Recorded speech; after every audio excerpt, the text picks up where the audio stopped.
नमस्कार. एक 4-5 वर्षांपूर्वीची गोष्ट आहे. मी एका ठिकाणी व्याख्यान देत होतो आणि त्या व्याख्यानाच्या विषयाच्या ओघात असेल, मी पंडित नेहरूंच्या बद्दल काही 4 चांगले शब्द बोललो. त्यानंतर एक जेंटलमन उभे राहिले आणि प्रश्नोत्तराच्या तासात, प्रश्नोत्तराच्या वेळी आणि त्यांनी माझ्यावर हल्ला केला. ते म्हणाले, की "अहो, तुम्ही काय काही बोलता, ते नेहरूंमुळेच देशाचं वाटोळं झालं" वगैरे, वगैरे, वगैरे. मी मग त्यांना एवढंच म्हणालो, की "सर, आपण कुठे शिकलात?" तर ते म्हणाले, "मी IITतून शिकलेलो आहे." तर मी म्हणालो, "मग ज्या IITतून आपण शिकला, ती IIT सुद्धा पंडित नेहरूंनी केलेली, हे आपण लक्षात घ्या." पंडित नेहरू हा भारतातला एक असा दुर्दैवी माणूस आहे, ज्याच्याबाबत सुशिक्षित मध्यम वर्ग, उच्च मध्यम वर्ग हा अतिशय बेईमान झालेला आहे. आणि या वर्गाला पंडित नेहरूंच्या उपकाराचं स्मरण तर सोडाच, पण पंडित नेहरूंची थट्टा उडवण्यात या सगळ्या मंडळींना विलक्षण आनंद मिळतो, असं माझं निरीक्षण आहे. पंडित नेहरूंनी 47ला 15 ऑगस्ट 47ला देश स्वतंत्र झाला आणि नेहरूंनी चार्ज घेतला आणि 65ला नेहरूंच्या मृत्यूपर्यंत ते पंतप्रधान होते. म्हणजे साधारण 18 वर्षाची कारकीर्द पंडित नेहरूंना मिळाली. या 18 वर्षाच्या कारकिर्दीचं मूल्यमापन करताना त्यांची कारकीर्द सुरू झाली तेव्हा देशाचं काय चाललं होतं, हे बघणं फार गरजेचं आहे. 15 ऑगस्ट 47 या दिवशी देशाची एकूण अवस्था काय होती, ह्याचा विचार न करता पंडित नेहरूंचं मूल्यमापन होऊ शकत नाही. काय होती ही अवस्था? तर नुकताच 43चा फार मोठा दुष्काळ, बंगालचा दुष्काळ होऊन गेला होता. 20-1 लाख माणसं त्या दुष्काळात मेली होती आणि एक मरणासन्न अवस्थेतली अर्थव्यवस्था पंडित नेहरूंच्या हातात मिळाली होती.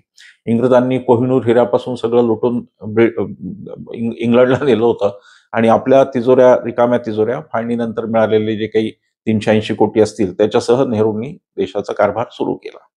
हा कारभार सुरू करत असताना काही गोष्टी फार आश्चर्यकारक वाटतात. आपल्याला माहिती आहे का दारिद्र्य किती होतं भारतात? म्हणजे दारिद्र्य रेषेखाली किती लोक होते, ह्याची आकडेवारी आपल्याला माहिती आहे का? नसेल तर मी सांगतो, 80% लोक दारिद्र्य रेषेच्या खाली होते. 65 साली नेहरूंचं निधन झालं तेव्हा साधारण 41 ते 45% लोक होते. म्हणजे 40% लोक नेहरूंनी दारिद्र्य रेषेच्या बाहेर काढलेले आहेत. हे भारताच्या आजपर्यंतच्या एकाही पंतप्रधानाला शक्य झालं नाही. म्हणजे फोकनाड बाता खूप मारता येतात, पण पंतप्रधान म्हणून जी कारकीर्द आहे ती जर पाहिली तर नेहरूंच्या इतकं दारिद्र्य निर्मूलन कदाचित कोणी केलं नाही. 41% आपलं दारिद्र्य रेषेच्या खालचे लोक होते 65 साली. म्हणजे 80% लोक 47 साली, तिथपासून 41% लोक 65 साली. ही नेहरूंची कर्तबगारी. आपल्याला माहिती असेल की एक्सपेक्टन्सी ऑफ एज, ज्याला म्हणजे किती दिवस माणूस जगणार, याचं जे गणित होतं, नेहरूंच्या वेळेला स्वातंत्र्य मिळालं त्या वर्षी साधारण 32 ते 40 वर्ष इतकं माणसाचं सरासरी आयुर्मान भारतात होतं.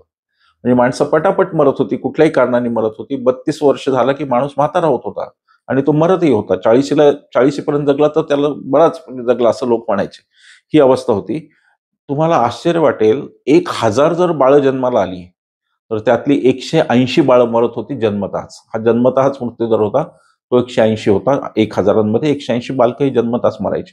नेहरूंनी त्याच्यावरती कुठल्याही गप्पा न मारता, वल्गना न करता, मीच कसा मोठा आणि अच्छे दिन येणार काहीही न म्हणता, नेहरूंनी या देशात पेनिसिलिनचा कारखाना सुरू केला. आपल्या पुण्यात पिंपरी चिंचवडला हिंदुस्थान अँटिबायोटिक्समध्ये पेनिसिलिनचा कारखाना सुरू झाला. पंडित नेहरूंनी आरोग्यावर होतील जेवढे त्यांना शक्य होते ते सर्व उपाय केले. या देशात प्राथमिक आरोग्य केंद्रांची संख्या नेहरूंनी वाढवली. या देशातले दवाखाने नेहरूंच्या काळात वाढले, कारण नेहरूंना हे माहिती होतं की जनतेचं आरोग्य हा सर्वोच्च प्राधान्यक्रम आहे आणि त्यावेळी ते झालं पाहिजे. आणि म्हणून नेहरूंचं पहिलं लक्ष हे देशातलं आरोग्य हे लक्ष होतं. दारिद्र्य हे दुसरं लक्ष होतं. 2 टार्गेट नेहरूंचे फार मोठे होते. तिसरं जे चॅलेंज नेहरूंच्या पुढे मोठं होतं ते होतं शिक्षणाचं. त्याचं कारण असं की भारताचा जो साक्षरता दर होता हा फक्त 12% होता. तुम्ही विचार करा की देशातली फक्त 12% माणसं, त्यांना अक्षर ओळख होती, ती लिहू शकत होते, वाचत होते. या इलिटरसी रेटपासून नेहरूंना देश पुढे न्यायचा होता. काय आव्हान असतील बघा. फक्त 12% समाज लिहू शकतो, वाचू शकतो. बाकीचा म्हणजे उरलेला 88% समाज लिहू वाचू शकत नाही. ही काय चॅलेंजिंग अवस्था असेल त्याचा तुम्ही विचार करा. नेहरूंना ते चॅलेंज घ्यायचं होतं. आश्चर्य वाटेल आपल्याला की ह्या सगळ्या भारतभरात, एवढ्या मोठ्या आपल्या भारतात फक्त 1.4 लाख एवढ्या शाळा होत्या, प्राथमिक शाळा होत्या. 636 कॉलेजेस होती. आज कदाचित एवढी एका राज्यात पण याच्यापेक्षा जास्त कॉलेजेस असतात. 636 कॉलेजेस होती आणि फक्त 17 विद्यापीठं होती. नेहरूंनी जेव्हा हा देश ताब्यात घेतला तेव्हाची शिक्षणाची अवस्था पहा. साधारण 1,40,000 एवढे प्राथमिक विद्यालय, 636 कॉलेजेस फक्त आणि फक्त 17 युनिव्हर्सिटीज होत्या. तिथून नेहरूंनी हा पसारा पुढे उचलला. नेहरूंनी IIT काढलं, नेहरूंनी IIM काढलं. नेहरूंना हे कळत होतं की साक्षरता वाढवणं, शिक्षण वाढवणं हा भाग आहेच. पण उद्या देशाला औद्योगिकरणाकडे जावं लागेल, कारण देशात सुई पण बनत नव्हती हे आपल्याला माहिती आहे. आणि म्हणून नेहरूंनी IITचा पाया भरला की IIT मधून चांगले तंत्रज्ञ निर्माण व्हावेत, IIT, IIM मधून. म्हणून तिथून त्यांनी शिक्षणासाठी या व्यवस्था केल्या. आता आज IIT आणि IIM मधलेच लोक नेहरूंना जास्त शिवाय देतात, हा भाग सोडा. पण IIT, IIM वर नेहरू थांबले नाही, तर 39 संस्था CSIRच्या त्यांनी उभ्या केल्या. तुम्ही विचार करा, ज्यावेळेला समुद्रशास्त्र, ओशनोग्राफी हा विषय ज्यावेळेला पाश्चिमात्य लोकांना सुद्धा माहिती नव्हता, तिकडे पण त्यात काही काम झालं नव्हतं, त्यावेळेला आपली 1950 साली गोव्याची नॅशनल इन्स्टिट्यूट ऑफ ओशनोग्राफी ही तिथे गोव्यात उभी राहिली. डिझायनिंग हा गेले 10-12 वर्ष आपण ऐकतोय सगळेजण, पण हे डिझायनिंग काय असतं हे पाश्चिमात्यांनाही माहिती नसेल कदाचित. तेव्हा नेहरूंनी अहमदाबादची NID, national institute of designing काढली. वेगवेगळ्या पुण्यातली नॅशनल केमिकल लॅबोरेटरी, दिल्लीतली national physical laboratory, botanical survey of India, zoological survey of India. विज्ञानाचं एकही क्षेत्र असं तुम्हाला दिसणार नाही ज्यात नेहरूंनी काहीतरी मूलभूत संस्था स्थापन केली. हे CSIR जे प्रकरण हे भल्याभल्यांना कळणार नाही, पण CSIRच्या 39 लॅबोरेटरीज ह्या 39 पाय आहेत हे भारताच्या औद्योगिक प्रगतीचे, भारताच्या शास्त्रीय प्रगतीचे. आणि त्यासाठी नेहरूंनी घटनेमध्ये सुद्धा सायंटिफिक टेम्परामेंट, शास्त्रीय दृष्टिकोन का आला, त्याचं कारण की ही शास्त्रीय पायाभरणी नेहरूंना करायची होती आणि म्हणून तो शास्त्रीय दृष्टिकोन आला. नेहरूंच्या आंतरराष्ट्रीय संबंधांबद्दल खूप बोललं गेलेलं आहे. भारत जगात मान ताठ करून जर काही राहिला असेल तर तो काहीशे देशांचं नेतृत्व करत होता नॉन अलायन्स मुवमेंटमध्ये. म्हणजे अलिप्त राष्ट्र संघटना जी होती भारताची, की आम्हाला रशियाच्याही बाजूनी आणि अमेरिकेच्या बाजूनी न जाता आम्हाला आमची प्रगती करायची. आज जे सगळा विचका झालेला आहे आंतरराष्ट्रीय राजकारणाचा, आणि आज कोणीतरी ट्विटरवरून भारत पाकिस्तान युद्ध बंद करतो ट्रम्प, आणि आपले पंतप्रधान त्याच्यावर 40-50 वेळा बोलूनही काही म्हणत नाहीत. तुम्ही लक्षात घ्या की नेहरूंनी खंबीरपणे एक तिसरं जग उभं केलं जे महासत्तांना टक्कर देऊ शकत होतं. आणि सगळी राष्ट्र हे 105 राष्ट्रांचे जे नॉन अलायन्स मुवमेंट, 105 देश नेहरूंनी त्याला जोडले होते. नेहरू हा स्टॉलवर्ट माणूस होता.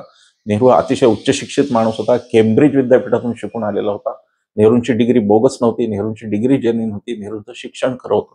आणि म्हणून आज जे नेहरूंना खरं म्हणजे मला हसायला येतं, फ्रस्ट्रेशन पण येतं कित्येकदा, की कोणती माणसं नेहरूला चॅलेंज करतायत, ज्या माणसांची नेहरूंच्या बरोबरीने उभं राहण्याची 1% सुद्धा लायकी नसलेली माणसं आज नेहरूंवर बोलतात आणि नेहरूंना चॅलेंज करतात. पंडित नेहरू जर नसते तर भारताच्या औद्योगिकीकरणाची सुरुवात, किती स्टील उत्पादन होत होतं भारतात हे जर तुम्ही पाहिलं तर एक सुई पण बनत नव्हती. तिथून नेहरूंनी पोलादाचे कारखाने वाढवले, कारण बेसिक इंडस्ट्रीला जे लागतं, मुख्यतः कारखाने सुरू व्हायला आणि वस्तूच्या उत्पादनाला जे लागतं, ते नेहरूंनी सुरू केलं. ती नेहरूंची व्हिजन होती, ते नेहरूंचं गोल होतं. एक शेवटचा मुद्दा फक्त सांगायचा आणि थांबायचं. नेहरूंनी या देशात आपल्याला कधी प्रश्न पडला असेल की इंग्रज सोडून गेले तेव्हा भारतातली किती टक्के शेती पाण्याखाली होती, हा प्रश्न आपल्याला कधीतरी पडला असेल. त्याचं उत्तर साधारण 18% शेती पाण्याखाली होती असं आहे. म्हणजे भारताचा एकूण जो शेतीचा विस्तार आहे त्याच्यामधली फक्त 18% जमीन भिजत होती. आणि नेहरूंच्या हे लक्षात आलं की हे दुष्काळ आणि महामारी का येतात, दुष्काळ विशेषतः का येतो, दुष्काळाचं कारण मुख्य अन्नधान्य न पिकणं आणि त्याचं मुख्य कारण पाणी नसणं हे कारण आहे. या माणसाने, म्हणजे आता हे मी म्हणत नाही, आता हे परवा इथे जलशक्ती मंत्रालयाचे सचिव आले होते, त्यांनी कबूल केलं. माझ्याकडे म्हणजे मी सांगायचं कारण नाही ती आकडेवारी, ती जलशक्ती मंत्रालयाने सांगितली की नेहरूंच्या काळात म्हणजे 50 वर्षापूर्वी भारतात जवळपास 3000 धरणं या माणसाने उभी केली. तुम्ही इरिगेशनचा महत्वाचा प्रश्न लक्षात घ्या की सिंचनाचा प्रश्न असा आहे की 18% जे मी म्हणालो ना सिंचित, त्याचाही पुन्हा सतलज आणि सिंधू हे मोठे खोरे दोन पाकिस्तानला गेले. म्हणजे भारताकडे हार्डली 8-10% सिंचन त्यावेळी राहिलं असेल. इथून सिंचनाची व्यवस्था नेहरूंनी 3000 धरणं उभी केली आहे. छोटी मोठी भाकरा नंगल पासून छोट्या धरणांपर्यंत 3000 धरणं या माणसाने उभी केली आणि इथे शेतीसाठी पाणी उपलब्ध केलं. नंतर इंदिरा गांधींच्या हरित क्रांतीचा जो बेस आहे तो नेहरूंनी वाढवलेल्या धरणांमध्ये आहे. ही जी धरणं आणि पाण्याची सुविधा नेहरूंनी वाढली त्यामध्ये आहे. नेहरूंवर टीका भरपूर करता येईल, पण नेहरूंचं मूल्यमापन करणं हे खरोखर बुद्धीचं काम आहे. ते असं व्हॉट्सअप युनिव्हर्सिटीचं आणि फेसबुक युनिव्हर्सिटीचं काम नाही. नेहरूंचं मूल्यमापन करायचं असेल तर 47ला ताब्यात घेताना देश काय होता, तो 65ला नेहरूंनी सोडताना काय काय होता याच्यावरती बोलावं लागेल. नुसत्याच राष्ट्रवादाच्या फोकनाड गप्पा आणि हिंदू मुस्लिम करून राष्ट्राची प्रगती होत नसते. त्याची पायाभरणी नेहरू सारखा शास्त्रशुद्ध आणि शास्त्रावर विश्वास असलेला, विज्ञानावर विश्वास असलेला तंत्रज्ञानावर विश्वास असलेला, खरी पदवी हाताची असलेला माणूसच करू शकतो. हे जरी आपल्याला नेहरू जयंतीच्या दिनी कळलं तरी पुष्कळ आहे. सगळ्यांना नेहरू जयंतीच्या आणि बालदिनाच्या खूप खूप शुभेच्छा. धन्यवाद.